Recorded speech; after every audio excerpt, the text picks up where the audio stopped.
Hello friends, स्वागत है आप सभी का आपके गुरुजी के चैनल एसपी पे। और मैं आज आप लोग को एक्सरसाइज 14.3 के क्वेश्चन नंबर 1 के ए नंबर से क्वेश्चन सॉल्व करवाऊंगा। तो जैसा कि आप लोगों ने क्वेश्चन देख लिया होगा, जो मेरा है इसको क्या करने के लिए, इसको भाग देने के लिए है क्वेश्चन में। तो ये मेरा पार्ट 1 होगा। अगर आप लोगों ने 14.1 के मतलब प्रत्येक प्रश्न को नहीं बनाए हैं या नहीं देखे हैं इस वीडियो को, 14.1 के वीडियो को, तो वो भी आपको डिस्क्रिप्शन बॉक्स में मिल जाएगा, और 14.2 का भी, तो उसको भी वहाँ से आप देख लीजिए और उसे भी अच्छे तरीके से समझ लीजिए। क्योंकि अगर वो दोनों पार्ट अगर आप लोग नहीं समझेंगे तो फिर आपको 14.3 में बहुत सारे मतलब प्रॉब्लम होगा, और कहीं कहीं ऐसा भी होगा जो आपको नहीं समझ में आ सकता है।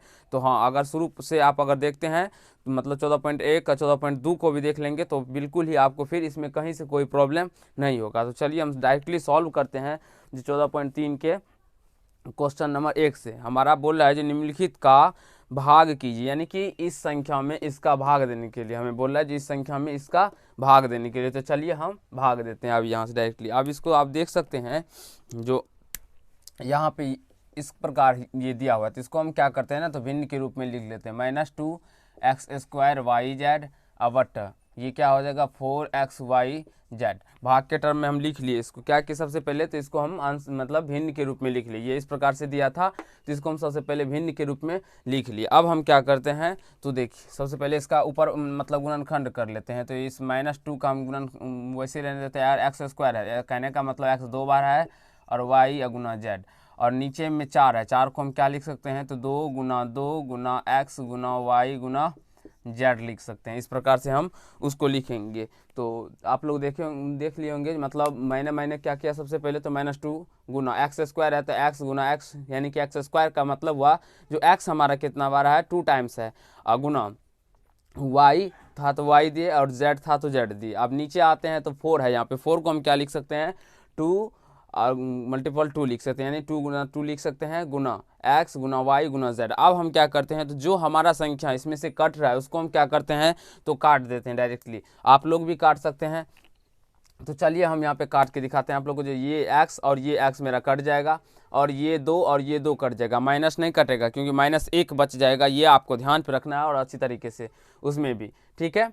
ये x कट जाएगा और ये 2 कट जाएगा, और यहाँ से ये y ये z भी कट जाएगा। तो यहाँ से मेरा इसका आंसर निकल के कितना आ जाएगा, अभी हम देख सकते हैं आप लोग। इसका आंसर देखिए, ऊपर में क्या बचा -x, और नीचे में अगर बात करें तो ये सभी संख्या कट चुकी है, बस 2 बचा है। तो यानी कि -x/2। आप इसे -1/2 x भी लिख सकते हैं। तो जो आपको इच्छा करे वो आप समझ सकते हैं या लिख सकते हैं। तो आशा करता हूँ प्रश्न नंबर 1 के आपको समझ में आ गया होगा। अब हम लोग बी नंबर को सॉल्व करते हैं और उसको समझते हैं, ठीक है। बी नंबर को देखिए, बी नंबर में क्या है तो -1/2 xy का x/2 से -x मतलब -1/2 xy का x/2 से हमें क्या करना है तो इसे डिवाइड करना है। तो चलिए पहले इसको हम क्या करते हैं तो इस प्रकार लिख देते हैं -1/2 xy बटा x/2, ठीक है। ये इस प्रकार से हम इसको लिख दिए। अब लिखने पे क्या होगा ना तो ठीक है, अब यहाँ से आप लोग देखेंगे तो ये क्या हो जाएगा -1/2 गुना x गुना y, और ये हो जाएगा x/2। तो यहाँ से ये 2 कट जाएगा और ये x कट जाएगा। तो यहाँ पे हमारा क्या आंसर निकल के आ जाएगा इसका, तो यहाँ से निकल के आ जाएगा -y है तो -y हो जाएगा। इसका आंसर -y निकल के आ जाएगा। आप लोग देखिए, अगर ये 2 नीचे में है तो ये कहने का मतलब इसके नीचे में 2 है, फिर इसके नीचे में x है, फिर इसके नीचे में 2 है, यानी कि इस प्रकार आप इसको लिख सकते हैं ऊपर -xy/2/x/2। इस प्रकार से इस प्रश्न को आप लिख सकते हैं। जब एक को xy से गुना कीजिएगा तो ये xy हो जाएगा, माइनस लगा है तो -xy/2 2 दिए, फिर इसमें इस संख्या से भाग देना। तो यहीं से ये 2 और ये 2 कट जाता है और ये x कट जाएगा। और नहीं समझ में आता है तो एक लाइन और आप समझ सकते हैं यहाँ पे, जो xy/2 और गुना चौथा मतलब कि 4th नंबर पे जो भाग के टर्म में रहता है वो मेरा ऊपर चला जाता है। तो ये 2 ऊपर चला जाएगा और ये इसके नीचे आ जाएगा। तो यहाँ से ये 2 मतलब ये 2 और ये दोनों 2 कट जाएगा, और ये x कट जाएगा तो y बचेगा। यहाँ पे पहले से माइनस लगा तो -y बच जाएगा। तो आशा करता हूँ ये चीज़ आप लोग को समझ में आ गया होगा। तो चलिए हम क्वेश्चन नंबर सी को सॉल्व करते हैं। तो आप अपने नोटबुक में लिख सकते हैं अगर लिखना चाहे तो, लेकिन पहले समझ लीजिए, ठीक है। सी नंबर देखिए, तो सी नंबर हमारा क्या है, अब यहाँ से हम इसको लाइन खींच देते हैं। देखिए सी नंबर इस प्रकार से है, तो इसको हम क्या करते हैं पहले भाग के टर्म लिख देते हैं, यानी कि 3x² पे पावर 5 दे देते हैं, और इसको 9x² पे पावर 3 देते थे। इसको भाग के टर्म में लिख दिए और उसके बाद हम क्या करते हैं तो इसको हम तोड़ देते हैं, यानी कहने का मतलब हुआ इसको हम क्या लिखेंगे तो ये आप लोग हमें बताएंगे। जो हम इसको इस प्रकार लिख सकते हैं, नहीं 3 पे पावर यानी कि x, ये x पे पावर केवल 2 है, लेकिन ये 5 जो है वो 3 के भी पावर में 5 है। तो इसको हम 3 गुना 3 गुना 3 गुना 3 गुना 3 गुना यानी कि 1 2 3 4 5 बार 3 लिखेंगे और गुना 5 बार x भी लिखेंगे, 1 2 3 4 और 5 बार, क्योंकि x पे पावर नहीं, x पे पावर 10 होगा। कैसे होगा देखिए, हम इसमें 2-3 कंडीशंस होते हैं, वो कंडीशंस आपको समझाते हैं। देखिए सबसे पहले अगर आपको इस प्रकार से है x² गुना x पे पावर 3, इस कंडीशन में क्या होता है तो ये जोड़ हो जाता है। जब हमारा आधार समान रहे तो घाते जुड़ जाते हैं, ये घातांक करने का रूल होता है, ये आपको ध्यान पर रखना है। जब हमारा आधार समान रहे तो घाते जुड़ जाते हैं, यानी x पे पावर 5 हो जाएगा ये। लेकिन यही चीज़ अगर इस प्रकार रहे x पे पावर 2 और उस पे पावर अगर 3 रहे तो ये क्या होता है तो गुना हो जाता है। गुना कहने का मतलब क्या हो गया तो x पे पावर क्या होगा 3 दूनी 6, यानी कि x पे पावर 6 हो जाएगा, ठीक है। और यही चीज़ अगर इस प्रकार से दिया रहे, मान लीजिए x पे पावर 2 और उस पे पावर 3, ये 3 कंडीशन ही आपको मतलब प्रॉब्लम में डाल सकते हैं और बेसिकली यही तीनों बनते हैं। बाद बाकी और किसी दूसरा तरीका नहीं है जिसके यानी कि इसके ऊपर पावर रखने का है। बस अगर चाहे तो इस प्रकार से दे सकते हैं, या तो इस प्रकार से या इस प्रकार से। तो इसको हम कैसे सॉल्व करेंगे तो इसको हम सबसे पहले ऊपर से सॉल्व करते हैं। ऊपर से सॉल्व करने का मतलब हुआ जो सबसे पहले हम x पे पावर 2 है उस पे पावर 3 यानी कि 2 पे पावर 3 को सॉल्व करेंगे। तो 2 पे पावर 3 को जब हम सॉल्व करेंगे तो ये x टू दी पावर 2 दूना 4 दूना 8 हो जाएगा। आशा करता हूँ ये तीनों चीज़ समझ गए होंगे। अब मैं एक एग्जांपल और दे देता हूँ आप लोग को। ये इस प्रकार से अगर दे दिया जाए ना तो इसको आप कैसे सॉल्व करेंगे तो सबसे पहले ऊपर से, तो 2 पे पावर 2 का मतलब हुआ 4, यानी कि x² पे पावर 4 होगा। 2 पे पावर 2 का मतलब हुआ 4, 2 पे पावर 2 दूनी 4, तो 4 दे दिया, x² है तो x² लिख दिए। अब क्या करेंगे तो 2 पे पावर फिर 4 को सॉल्व करेंगे, तो x पे पावर 2 दूना 4 दूना 8 दूना 16 हो जाएगा। तो ये चीज़ आप लोग को अच्छे तरीके से समझ में आ गया होगा, जो ये तीनों को चीज़ मतलब तीनों पार्ट को हम कैसे सॉल्व करते हैं, ठीक है। आप चाहे तो इसको अपने अपनी नोटबुक में भी लिख सकते हैं समझने के लिए, जो कहीं आपको फिर से डाउट्स नहीं होंगे तो जल्दी से आप लोग इसको नोट कर सकते हैं। तब तक हम यहाँ पे आप लोग को प्रश्न बताते हैं। आप यहाँ पे आप देखेंगे तो ये हमारा क्या हो जाएगा 5 दूना 10 हो जाएगा। तो यहाँ पे हम कितने x दिए हैं तो 1 2 3 4, अब यहाँ पे दे देते हैं 5 6 7 8 9 10 दे दी। अब नीचे आते हैं तो नीचे हम देखते हैं ना, जो इसको हम मिटा देते हैं क्योंकि यहाँ इतना में नहीं अट पाएगा मेरा, इसीलिए हम ई नंबर प्रश्न को मिटा रहे हैं, ठीक है। अब देखिए ई नंबर में क्या है हमारा, तो ई नंबर हम जब देखेंगे तो ई नंबर में देखिए, अब देखिए नीचे आप इसके आइए तो नीचे क्या है तो 9 पे पावर 3 है। 9 यानी कि 9 गुना 9 गुना 9, 3 टाइम्स 9 पे पावर 3, x² केवल ई x पे पावर ही है, हाँ, लेकिन 3 होल है, यहाँ की 9x² पे होल पावर में 3 है। इसका कहने का मतलब हुआ जो 9 पे पावर भी 3 है और x² पे भी पावर 3 है, यानी कि यहाँ से क्या हो जाएगा तो x कितना बार हो जाएगा 3 दूना 6 बार, यानी कि 1 2 3 4 5 और 6 इतना टाइम्स हो जाएगा। अब यहाँ से जब इसको हम काट करके लाएंगे तो ये देखिए कौन कौन सा संख्या हमारा कट जाएगा। अभी हम देख रहे हैं यहाँ पे, देखिए आप देखिए 3 तिया 9 और ये 9, ये 9 और ये दोनों 3 कट जाएगा, फिर ये 3 9 और ये दोनों 3, 3 तिया 9 ये कट जाएगा, और फिर यहाँ से 3 तिया 9 कट जाएगा। ये कितना एक्स है यहाँ पे नीचे में 6x है, यहाँ 3 दूना 6 ऊपर में 10, तो 6 काट देंगे हम, 1 2 3 4 5 6x काट देंगे और नीचे में 1 2 3 4 5 6 कट गया। तो हमारा ऊपर में अगर कितना बच गया अगर x, तो हमें x पर पावर 4 बच गया। कैसे, यानी कि 1 2 यानी कि आप देख सकते हैं ना वहाँ यहाँ पे x कितना बचा 1 2 3 4x बचा गुना के टर्म में, तो घाते क्या होगा तो जुड़ जाएगा, तो जुड़ेगा कहने का मतलब इस टर्म में है, देख सकते हैं आपने x² x, यानी कि इस टर्म में है x गुना x, तो इसके भी पावर में 1 है, इसके भी पावर 1 है, इसके भी पावर 1 है, तो आधार सेम है तो घाते जुड़ जाते हैं, यानी कि x पे पावर 3 हो जाएगा। लेकिन 4 मतलब 4 बार है, ऊपर में 4 टाइम्स बार है, तो हम x पे पावर 4 लिखेंगे अब बाय 3 कर देंगे। तो आशा करता हूँ ये प्रश्न भी सी नंबर आपको अच्छे तरीके से क्लियर हो गया होगा और समझ में भी आ गया होगा आप लोगों को, तो आप लोग इसके नोट कर सकते हैं। चलिए हम आप तब तक के लिए नीचे को इसको मिटा लेते हैं, आप लोग अपना स्क्रीनशॉट से समझ सकते हैं इसको। और प्रत्येक पार्ट को, मेरा हर एक पार्ट को देख लीजिए आप लोग, आपको विश्वास होगा कि आप समझ जाएंगे ऑल टू ऑल चैप्टर। अब बहुत आसान चैप्टर है, ज़्यादा भारी भी नहीं है, हाँ, लेकिन जब तक आप उसे समझेंगे नहीं, जब तक आपका कंसेप्ट क्लियर नहीं होगा तब तक आप उसको नहीं समझ सकते हैं। हाँ, तो समझने के लिए आपको पूरा कंसेप्ट क्लियर रहना चाहिए, तभी आप उसको समझ सकते हैं। और मैंने बीजगणित को भी बहुत अच्छे तरीके से बताया है, जिसमें गुना कैसे दिया जाता है और भाग कैसे दिया जाता है, तो भाग सबको भी अच्छे तरीके से बताया है, तो वो आपके एड क्लास में भी है, तो वो प्लेलिस्ट यानी कि डिस्क्रिप्शन में मिल जाएगा आपको लिंक, तो वहाँ से देख सकते हैं। या तो आप प्लेलिस्ट में जाइए, वर्ग 8 मैथ करके सेव है मेरा प्लेलिस्ट बना हुआ है, तो उसको ओके कीजिए और वहाँ से आप देख सकते हैं सारे वीडियो को। अब यहाँ पे आइए, इस प्रकार के प्रश्न को हम कैसे सॉल्व करेंगे। इस प्रकार के प्रश्न को सॉल्व उसी प्रकार करेंगे जिस प्रकार हम ऊपर में किए हैं। सबसे पहले हम क्या करते हैं, तो इसको देखेंगे। तो इसको देखने का मतलब हुआ ये क्या है, 7 पे पावर 2 और x पे पावर 5 पे पावर 2 है, तो 7 पे पावर 2 को हम क्या लिखेंगे, 7 गुना 7। ठीक है, हर एक लाइन बाय लाइन को हम सॉल्व करते चलेंगे और समझते चलेंगे। ठीक है, अब यहाँ से ये लिख दिए। अब हम देखिए x पे पावर 5 पे पावर 2 है, यानी कि x कितना बार 5 5, यानी कि जब 5 को आप 2 से मल्टीपल कीजिएगा तो 10 आ जाएगा, यानी कि x 10 बार है, यानी कि 1 2 3 1 2 3 4 5 6 7 8 9 10, ये इस प्रकार से आ जाएगा। ठीक है, या तो आप ये नहीं भी दे सकते हैं, डायरेक्टली ये बड़ा हो जाएगा कि आप यहाँ पे देखिए 25 है तो 25 दीजिएगा, इतना करने में बहुत आपको प्रॉब्लम होगा, क्योंकि आप हम देखें इसलिए जो नीचे में y पे पावर x नहीं है, तो डायरेक्टली हम x पे पावर क्या लिख देते हैं, इसको 5 गुना 10 लिख देते हैं गुना।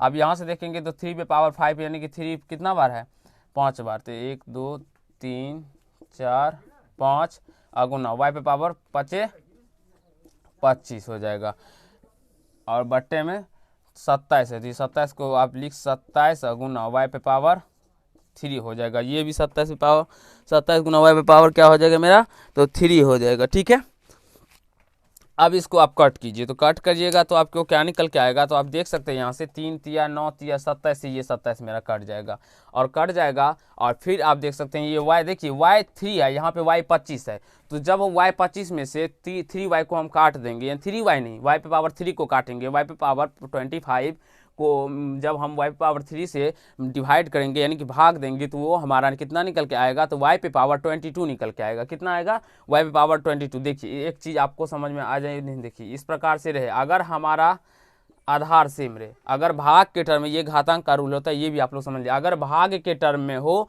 और हमारा आधार सेम हो, ये आधार होता है और ये घात होता है। मैंने आप लोग को जब अलजेब्रा पार्ट बताया था उसमें बहुत अच्छे तरीके से, या घातांक करनी, आप हमारा प्लेलिस्ट बना हुआ 8 का, उसमें से घातांक करनी को देख लीजिए, आपको बिल्कुल ही कहीं से कोई डॉट्स नहीं होंगे, और मैथ के हर एक चैप्टर एक दूसरे से जुड़े रहते हैं, तो जब तक आप इसको पीछे समझेंगे नहीं तो आप तो नहीं समझ में आएगा। तो हाँ, मैंने मतलब कहने का मतलब ये हुआ जो मेरा हर एक पार्ट अपलोड है, मतलब जितने पार्ट्स होते हैं, चाहे वो अलजेब्रा हो या घातांक करनी हो चाहे वर्गमूल हो, तो सारे पार्ट को देख लीजिए। देखिए अब या इस प्रकार से रहे तो ये क्या हो जाता है, तो इसका ये घात हुआ, ये घात हुआ, ये आधार हुआ, ये आधार हुआ, तो आधार हम इसका सेम देखते हैं। जब आधार सेम हो और भाग के कंडीशन में तो इसकी घातें घट जाती है, घातें घट जाती है, यानी कि y पे पावर 25 माइनस 3 हो जाएगा, तो y पे पावर 25 में से 3 जाएगा तो यानी 22 आ जाएगा।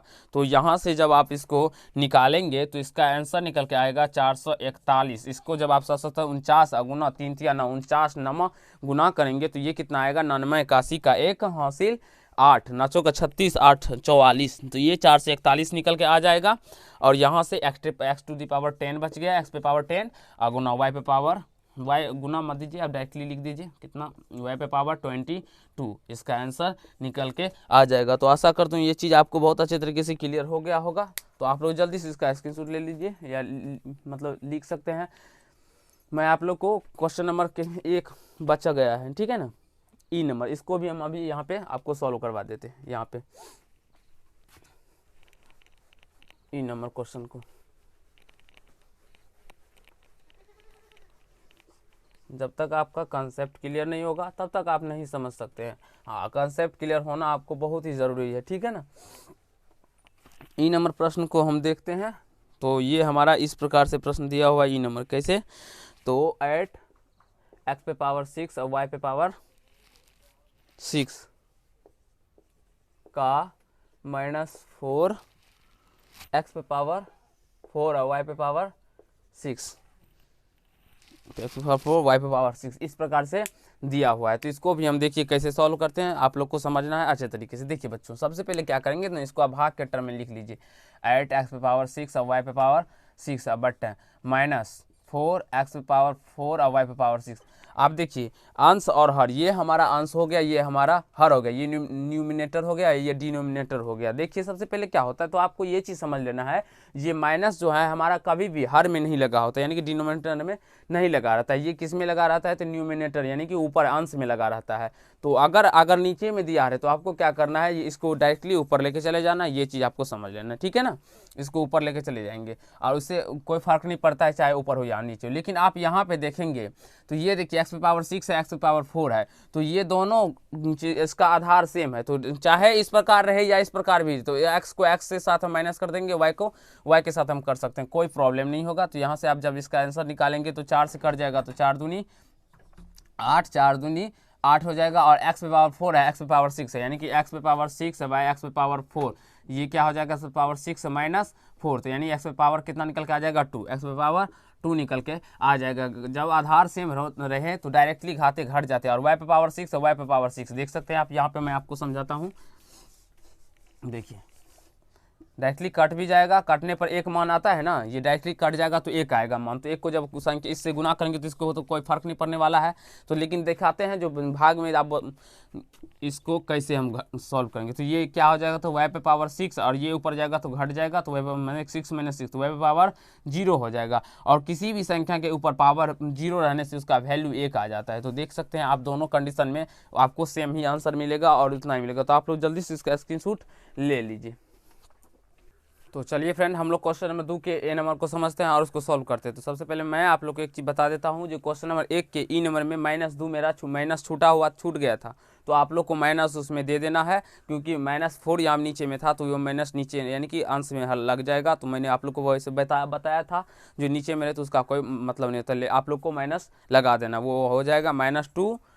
समझ में आ गया होगा आप लोग को। तो चलिए हम क्वेश्चन नंबर 2 के ए को समझते हैं। ये भी हमारा क्या है, तो भाग देने के लिए ये भाग का चिन्ह है। तो चलिए हम समझते बोला है, जो दिए गए बहुपद को एक पदी से भाग कीजिए, एक पदी से, यानी कि ये एक पद वाला संख्या है, इससे हमें भाग करने के लिए।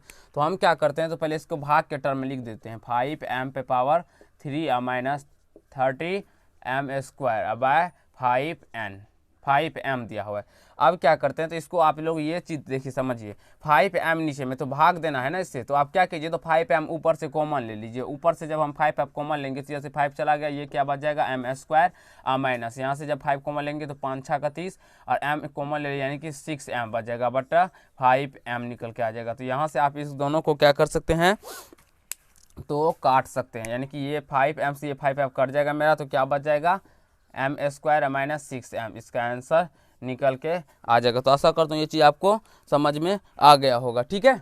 अब चलिए हम बी नंबर को समझते हैं। बी नंबर वही सेम कंडीशन है, बस कॉमन लेना है, बस क्या करना है, तो 12x⁴ minus 6x² bye -3x²। आप क्या कीजिए, तो चाहे तो आप ऊपर से -3x² भी कॉमन ले सकते हैं, नहीं तो 3x² भी कॉमन ले सकते हैं, कोई फर्क नहीं पड़ता, फिर माइनस ऊपर चला जाएगा। लेकिन हम क्या करेंगे ना, तो माइनस में ही कॉमन लेंगे, -3x² कॉमन लेते हैं, नीचे में जितना रहता है वो संख्या हम कॉमन लेते हैं। तो -3x² जब हम कॉमन लेते हैं तो ये क्या हो जाएगा, तो ये 3 से भाग दो, 3 चौका 12 और x² है, तो यानी कि x² हो जाएगा। हाँ, कैसे कॉमन लेते हैं नहीं लेते हैं, ये मैंने 14.1 के क्वेश्चन नंबर जब 3 को सॉल्व करवा रहे थे उसी में बहुत अच्छे तरीके से बताया है, ठीक है ना। तो वो आज चीज़ आपको देख लीजिए। लेकिन जब आप बताइए, जब हम गुना सीखेंगे तो उसमें जोड़ का थोड़ी ना जिक्र करेंगे, क्योंकि जब हम मान लीजिए 2 अंक का गुना करते हैं तो उसमें जोड़ भी आता है, तो उसमें जोड़ हम नहीं सिखाएंगे, तो इसीलिए हम भाग दे रहे हैं। अब इसमें गुणनखंड करना नहीं सिखाएंगे, पहले ही बता दिए आप लोग को। तो 4 × 12 x² x4 हो जाएगा माइनस, और यहाँ से भाग दे रहे हैं, फिर भी देख सकते हैं आप 3 से इसको भाग देंगे तो 3 दूना 6 और x² भाग कट जाएगा, तो बट -3x² हो जाएगा। तो ये यहाँ से क्या हो जाएगा, तो ये और ये दोनों कट जाएगा, माइनस माइनस भी, तो यहाँ से क्या हो जाएगा, ये 4x² - 2। आशा करता हूँ आप लोग को समझ में आता होगा और बहुत ही अच्छे तरीके से समझ में आता होगा। एक सेकेंड हम देख लेते हैं इसका आंसर कितना हुआ है।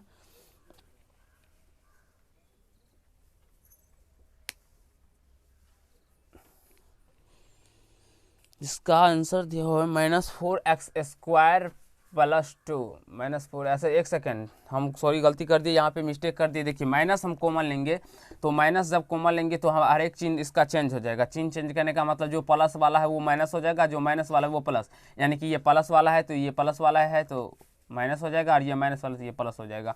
यानी कि -4x² +2 हो जाएगा। अब देखिए क्वेश्चन नंबर सी को हम समझते हैं। तो क्वेश्चन नंबर सी को हम क्या करेंगे, तो इसी प्रकार से पहले 5x² -15x लिख देंगे, अब आए x -3 लिखेंगे। अब देखिए हमें क्या करना है, तो देखिए अब कॉमन लेना है, तो कॉमन लेते हैं जब हम, तो यहाँ पे आप देखेंगे जो x -3 हम डायरेक्टली इसमें से कॉमन लेंगे तो हमें पता नहीं चलता है जो कितना होता बचेगा या नहीं बचेगा। तो हम क्या करेंगे ना, तो जो संख्या हमें इस दोनों में कॉमन आता है पहले उस संख्या को हम कॉमन कर लेंगे, ठीक है। तो यहाँ पे देखेंगे तो हम 5 भी आता है कॉमन में और x भी आता है, तो 5x को जब हम कॉमन कर लेंगे तो यहाँ से ये x -3 बच जाएगा, और वह नीचे में x -3। आप देखेंगे तो 5 आ गया, x² है तो एक x आ गया, तो एक x बच गया, -5 से भाग देंगे तो 3, और x तो हम कॉमन ही ले लिए थे, ठीक है ना। यानी कि तो यहाँ से ये और ये कट जाएगा, तो इसका निकल के कितना आ जाएगा आंसर, 5x निकल के आ जाएगा। अब चलिए हम डी नंबर को सॉल्व करते हैं। डी नंबर में हम क्या करेंगे, तो डायरेक्टली इसको 6x⁴ + 9x³ -12x² but 3x² bye लिखेंगे 3x²। अब क्या करेंगे, डायरेक्टली हम इसमें से 3x² कॉमन ले लेंगे, ठीक है। अब यहाँ से 3x² जब हम कॉमन लेंगे तो ये क्या बचेगा, 3 दूनी 6 और x², क्योंकि x4 है ना तो x² आ गया नीचे, तो x² बच गया प्लस, यहाँ से 3 तिया 9 और x अब प्लस 3 चौका 12, माइनस यहाँ पे है तो -4 होगा। अब बाय 3x², यहाँ पे माइनस था वही माइनस दिया, बाद बाकी कुछ नहीं किया। यहाँ से देख सकते हैं 9 में 3 से 3 आ गया, और x² से x³ में x² से भाग देंगे तो x आएगा, और फिर भाग देंगे 12 में 3 से तो 4 होगा, और x² में x² से भाग देंगे तो कट जाएगा। तो यहाँ से ये 3x² ये 3x² कट जाएगा, तो इसका आंसर कितना निकल के आ जाएगा, तो नीचे स्पेस मेरा नहीं है, ठीक है। हम यहाँ पर आप लोग को लिख देते हैं 2x² + 3x -4। आशा करता हूँ ये चीज़ आपको बहुत ही अच्छे तरीके से समझ में आ गया होगा। अगर आप लोग को अच्छा लगा ये वीडियो तो आप लोग मेरे वीडियो को लाइक कर दीजिए, और जितना हो सके इसको कमेंट कीजिए कि कैसा लगा आप लोग को ये वीडियो, नहीं लगा। और आप लोगों से एक रिक्वेस्ट है, जो 14.1 से लेकर 14.3 के हर एक पार्ट को देखिए, तब आपका अच्छे तरीके से फैक्टराइजेशन जो है मेरा चैप्टर यानी कि गुणनखंड वो आपका क्लियर हो जाएगा। अगर आप लोग को अच्छा लगा तो एक वीडियो को मतलब लाइक ज़रूर कीजिएगा। तो धन्यवाद दोस्त, इस पार्ट में हम लोग इतना ही करेंगे। नेक्स्ट पार्ट हम लोग 3 के प्रश्न को सारे को सॉल्व करेंगे।